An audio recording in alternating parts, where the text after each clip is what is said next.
Important that us black men just take a second and soak it in. Black quarterbacks run the NFL. Outside of Burrow and Josh Allen, every relevant quarterback is black. I don't care if niggas is shooting, it's all about the clap back. Get your boss whack, premier's funeral on Snapchat. You now tuned into the bad guy, Mad Fly.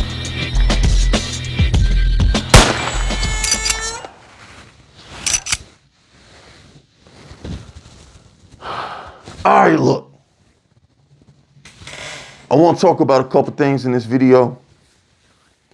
One is very, very important to me because I've noticed a trend over the past couple years, and I think with the drafting of Caleb Williams and the ascension of Jordan Love and CJ Stroud, I think it's really important that us black men just take a second and soak it in. Black quarterbacks run the NFL. Outside of Burrow and Josh Allen, every relevant quarterback is black. It's a new day. We run this bitch. You understand me? So we're going to just take a second and appreciate that. But before we do that,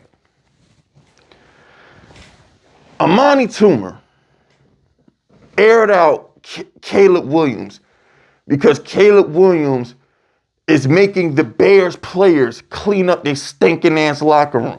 Now, if y'all ain't hear about this, Caleb Williams is basically saying that we need to be grown men, respectable human beings, people of integrity, and clean up the locker room. All right, so Caleb Williams is making the Bears players clean out the locker room, and somebody just has to have a problem with it. And sadly, for me being a Giants fan, it would be Amani Toomer. So Amani Toomer goes off on Caleb Williams because he says, can't no rookie tell me what to do. Who are you? You ain't done nothing. Who are you to have an opinion? Who are you to have a voice? Rook. So he's basically trying to sun Caleb Williams, calling him a rook and a rookie, saying he's out of line. He has no business telling veterans what to do in the locker room, when at the end of the day, the best player on the Bears is the rookie. If Caleb Williams wants a clean locker room, y'all better get on your hands and knees and clean the locker room. What is wrong with Caleb Williams wanting a clean locker room? What is wrong with Caleb Williams wanting grown-ass men to conduct themselves like grown-ass men? You need to treat your workplace the way you treat your house. So if you grown-ass men is leaving underwear, Gatorade bottles, jock straps, if y'all leaving that shit all over the locker room, what the hell does your house look like? What does your car look like? You filthy animals. You look disgusting. You're nasty. I smell you through my TV screen. You make me sick. You're disgusting. What kind of person was Amani Toomer when he played for the Giants? I know Tom Coughlin wasn't having that shit. So Amani Toomer got a lot of nerve talking about a clean locker room when we know Tom Coughlin wasn't going for none of that shit.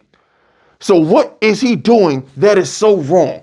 Why does Amani Toomer feel the need to get clicks? Why does Amani Toomer feel the need to be the veteran, Mr. Protect the integrity of the locker room guy by putting this rookie in his place? What gives him the right to do that to Caleb Williams? I commend Caleb Williams for wanting a clean locker room. I commend Caleb Williams for holding his teammates accountable already. I love everything about Caleb Williams. Every time he opened his mouth, no diddy, I like what he got to say. This is what I expect a franchise quarterback to be like. I'm really rocking with Caleb Williams, man. And like, the thing is, he's not conducting himself like a rookie. He's conducting himself like the leader of the Bears. It doesn't matter what year he's in. He's conducting himself like the leader of the Bears. And that's why I think the Bears are going to be good. I'm not sure they're going to win 8, 9, 10 games like you Bears fans do. You Bears fans is doing a bit too much. But I do think that Caleb Williams is going to win them like 5, 6 games. I do. And for a team that had the number 1 overall pick and the number 9 overall pick, that's pretty good. I do think that as a rookie, he might go through some learning curves But I do think he's good for like, I'll say 6 wins, maybe 7, maybe 7. But I do think Caleb is going to have a good year, man. I do. I think he's going to have a good year. But moving on to my black quarterbacks. Let's really think about this, right? CJ Stroud, black. Patrick Mahomes, black. Josh Allen, Joe Burrow, okay? So out of the top 5 quarterbacks at the moment, according to everybody, out of the top 5 quarterbacks, you got CJ Stroud, Patrick Mahomes, Lamar Jackson, and then you got Burrow and Josh Allen. So out of the top 5 quarterbacks, according to y'all, 3 of them are black. Okay, that's just the top 5. Now let's fill out the rest of the top 10. Now, bear with me, you got your Jalen Hurts, you got your Dak Prescotts of the world, you got your Jordan Loves of the world, you got your Deshaun Watsons of the world, you got,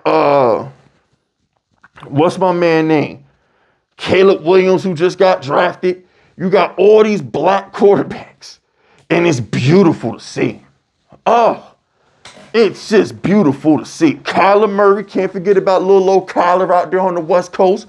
Geno Smith is in the top 15. You got all these black quarterbacks, and it's beautiful to see. It's beautiful.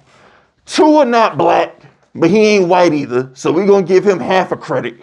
We're going to give the little Hawaiian kid a half a credit. But the point is, we're like 15 years removed. No, we're not, because Bill Polian 6 years ago just said that Lamar Jackson should convert to a wide receiver. Remember what Bill Polian said, the 2-time MVP should go play wide receiver when the Ravens drafted him? That was 2018. We're just 6 years removed from one of the greatest executives of all time, the guy who built Peyton Manning Colts. He literally just said that the dude should convert to wide receiver. He went on to win 2 MVPs. What the fuck are we talking about?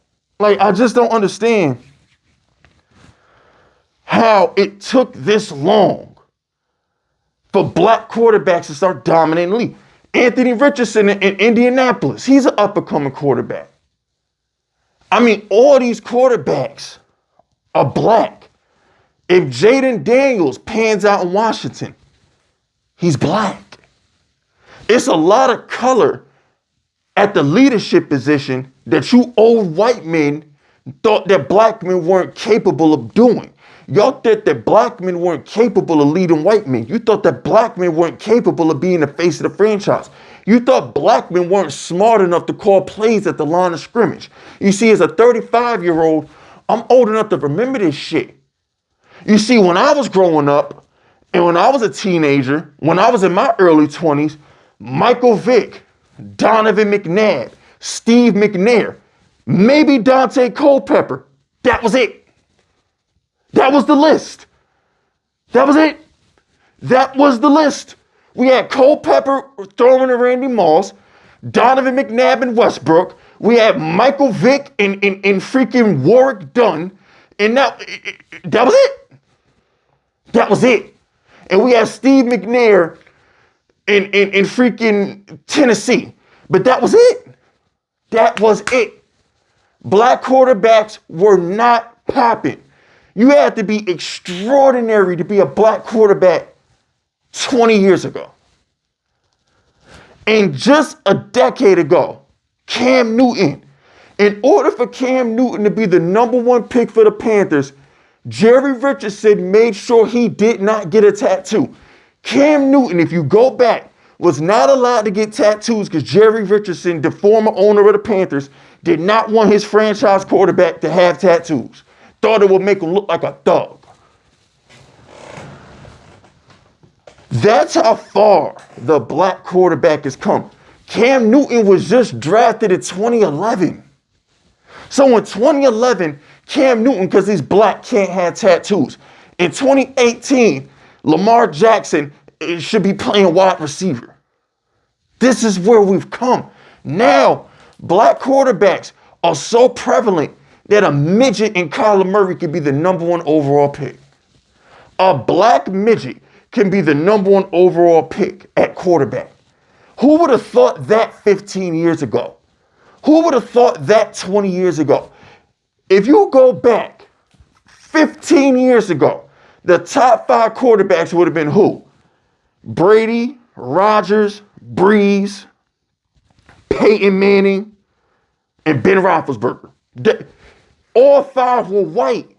If you go back just 15 years ago, that's 2009, the 5 best quarterbacks, Brady, Peyton, Rodgers, Breeze, Roethlisberger.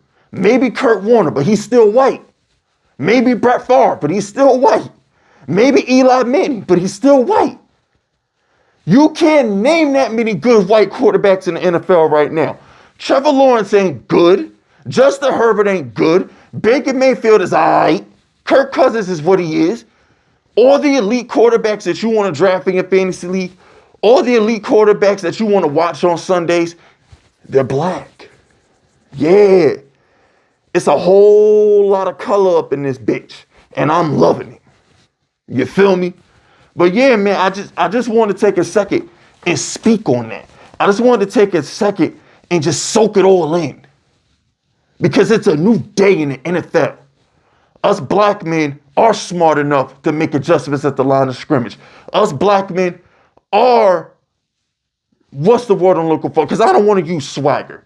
I'm going to say, you know what? We have the mental capacity. We have the leadership skills to command white men to do what they got to do. We also have the charm. We also have the ability to not get in trouble. We also have the ability to be politically correct enough to be the face of your franchise and get your commercials. Came a long way, didn't we? But that's it, that's all, fellas. Hit the like button, hit the sub button, drop FUs in the comments if you rockin' with me, and stay vicious. Dismiss.